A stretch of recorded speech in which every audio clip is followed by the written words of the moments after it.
teachers of the greatest purpose. The greatest purpose. Not teachers of the usual purpose. Learn how to block, learn how to kick, learn how to punch. That's the usual purpose. The greater purpose is to bring the student's mind above the earthly things.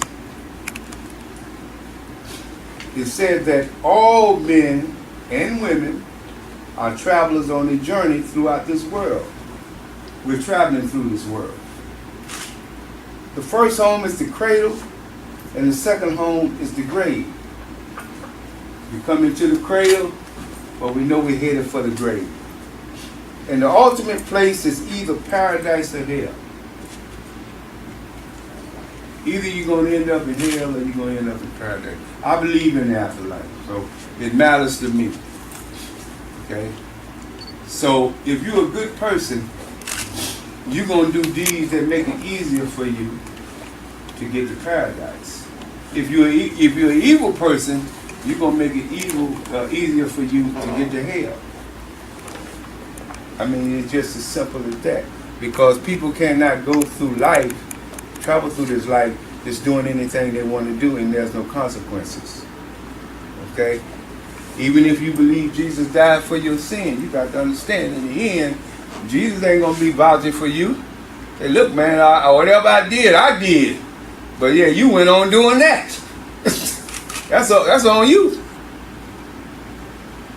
So we all have to pay one way or another. Life is a circle. Whatever you do, good or bad, is always making its way back to you. It don't get lost. Think about that circle. It's all in there. It's coming back. Nothing falls to the side. Okay? Any comment?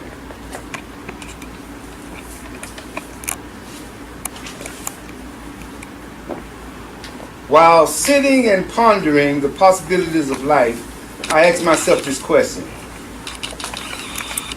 What is man's ultimate purpose in the vast universe?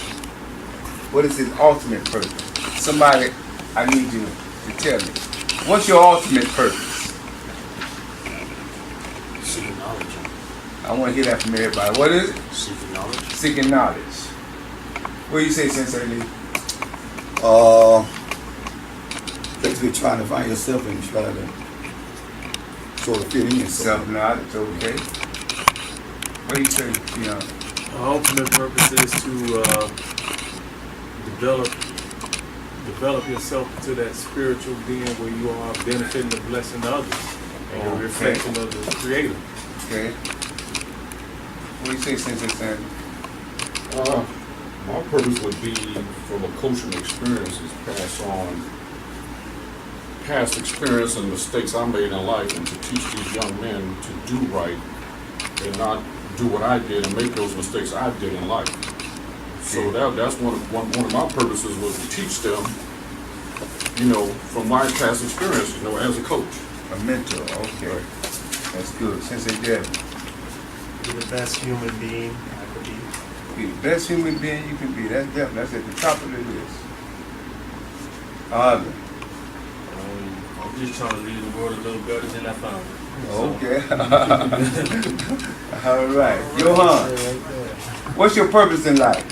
Purpose to show everyone to be great, Responsibility. Okay. Sensei William. Because a great follower of wisdom, Sensei. Say it again. Because to become the greatest follower of wisdom. The greatest follower of wisdom. That's a good one. Okay. That's good. She on that now. The ancient Egyptians had a saying, say, man, know thyself. Know thyself, self-knowledge. So in this journey for me, it's become acquainted with who I am. That's from the beginning to the end. Yeah. Know thyself. Sensei Brenda. My identity, my true identity. Because if I don't know myself, I can't help myself. I got that right. So now what has been said is everything is pointing towards self-knowledge. Yes, sir. But now, the ultimate goal of any of us is the worship of the one who created us. Worship. You see, And then when you study martial arts, you'll find out that all of them are connected to what people call religion. But religion and righteousness is two different things. You know, you can be a religious fool, don't mean you're righteous. Or striving for righteousness.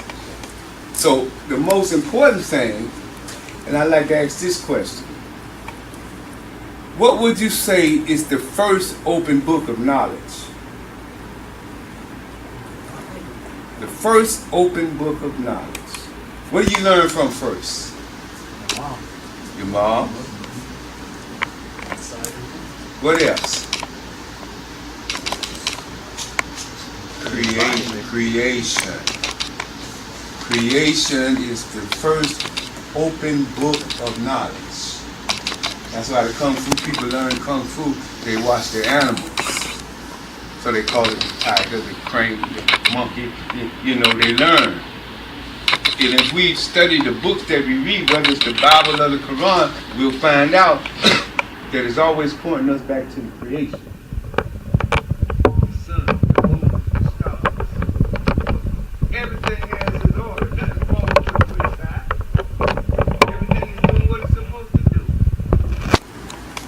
And that's the birds have their way of worshiping the Creator. No matter what name you call him.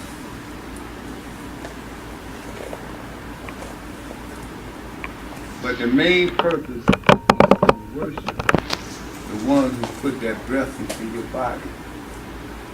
You know. Say, can a man survive by worshiping himself? You see. Now, let me give you an example. When you go too far up in the air, even in the airplane, if you don't have the right equipment, you get what they call air sickness. Because oxygen, your mind, your body's deprived of the oxygen that you need, and you start, you know, that's air sickness. Now, when you're arrogant, that's called, what do you think they're called? Narcissism. Basically, you're saying that's personality sickness. Because a person, when he's arrogant like that, he thinks he's more than he can. He's a legend in his own mind. You see, and it only gets worse from there. So what we're trying to do, as the Shaolin priest used to say, is avoid the problems we have with holding on to illusions of our minds. We hold on to illusions. So we come too attached to the world. So when we do that, we don't want to let go. Materialism becomes God. This is all about becoming a better human being.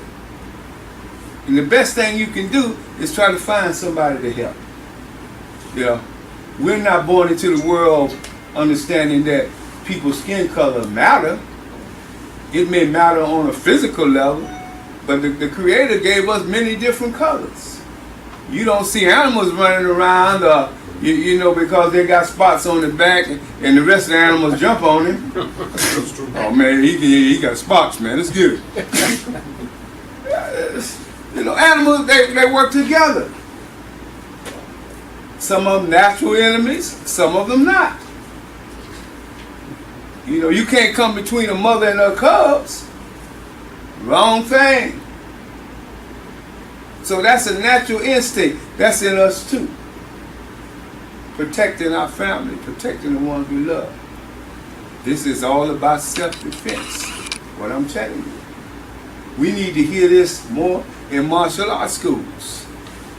But again, your main purpose in life is to worship God. Nothing beyond that. And there's only one, no matter what you call it. So you find out how to do that. Because when people didn't have knowledge, they worshiped the sun, they worshiped the moon, they worshiped the stars. The wind blew by hard. Oh man, it's the God of the winds. You know, it's God of everything. You won't get caught up in, the man up above gonna help me. Oh, who's up there? Who you referring to is everywhere. Closer to you than your heartbeat.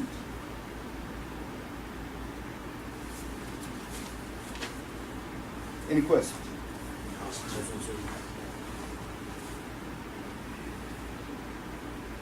It is obvious to me that man, because of his ability to reason and make conscious decisions, is the highest form of creation. You are the highest form of creation. Man, woman, the highest form of creation. Man's intellectual and moral nature is what places him above all other creatures. We have consciousness of who we are. Animals don't have consciousness of who they are. They just follow their nature. Angels don't have consciousness of who they are. They just do what they're told to do.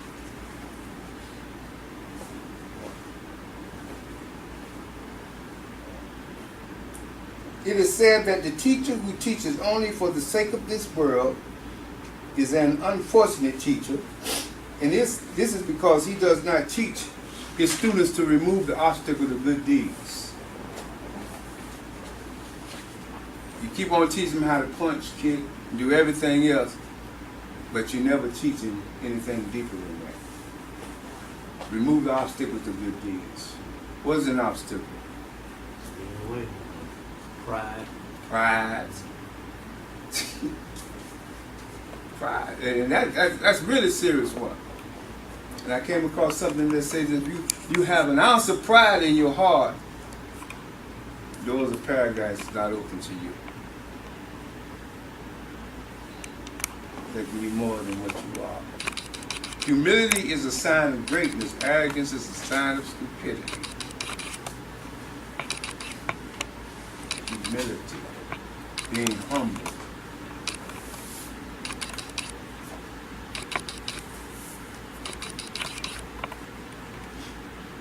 Contemplate the spiritual world.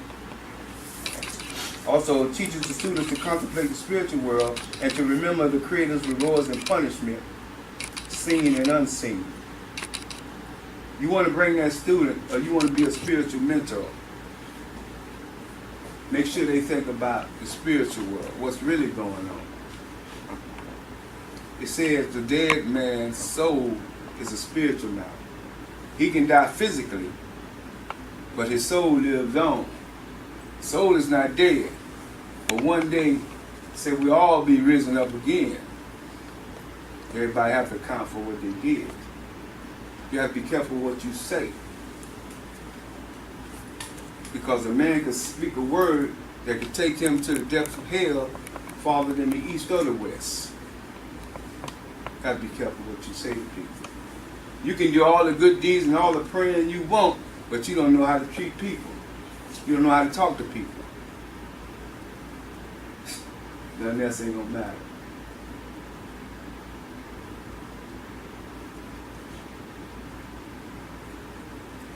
The teacher that takes the student on a journey beyond the superficial understanding of this world is a teacher of great merit. I'd like to take you all beyond this world to a greater understanding. So when I'm gone one day, you say, well, you know, I remember since you know. Whatever problem you have, you can't kick it out, you can't punch it out, you can't flip it out. Those are all physical techniques. Sometimes they call for spiritual techniques. Sometimes you have to pray, but even though you pray, you got to put forth some effort to make it better. It won't get better by itself. It's better for a man to go out and cut wood and put it on his back and go out and sell it than to beg people. Take a lesson from the ants. The worker bees. They work. Ants work. Bees work. You see? It also said, you know, from the spider, enough cobwebs will bind the lion. Enough of it.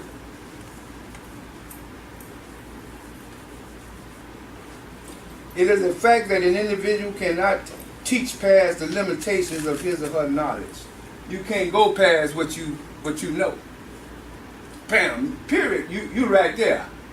So in order to teach more, you got to learn more. You got to give more. You got to get more. You see? So being a warrior is not enough. Being a warrior and a scholar is better.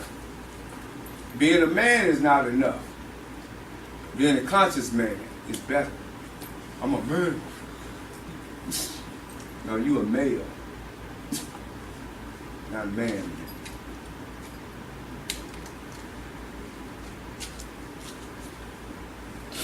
Can't teach past the limitations of your knowledge. That's why it's very important for all martial arts instructors to continue to grow intellectually and morally. It is not possible for a teacher to teach his or her students about the ultimate purpose in life if he or she has no sense of what it is. Issues that should be impressed upon the minds of martial arts students are self-respect, respect for others, respect for life, charity, prayer, and above all, love and respect for the Creator of all things. When it comes down to the ultimate destiny of the martial artist, it won't have anything to do with kamite, kata, or weapon performances. When you get on the other side, nobody gonna ask you, hey man, what you did? You won first in that tournament? you did good? No. It's gonna say, somebody's gonna ask you, do you remember that gift I sent you, that beautiful child? And how you violated that child? How you cursed that child out? How you sexually molested that child? What do you have to say for that?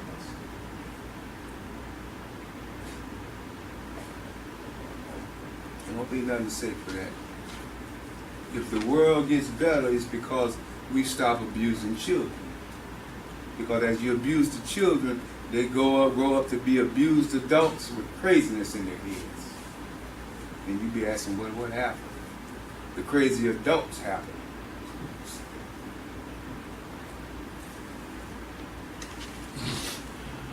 Of all things, when it comes down, okay, after weapon performance condition.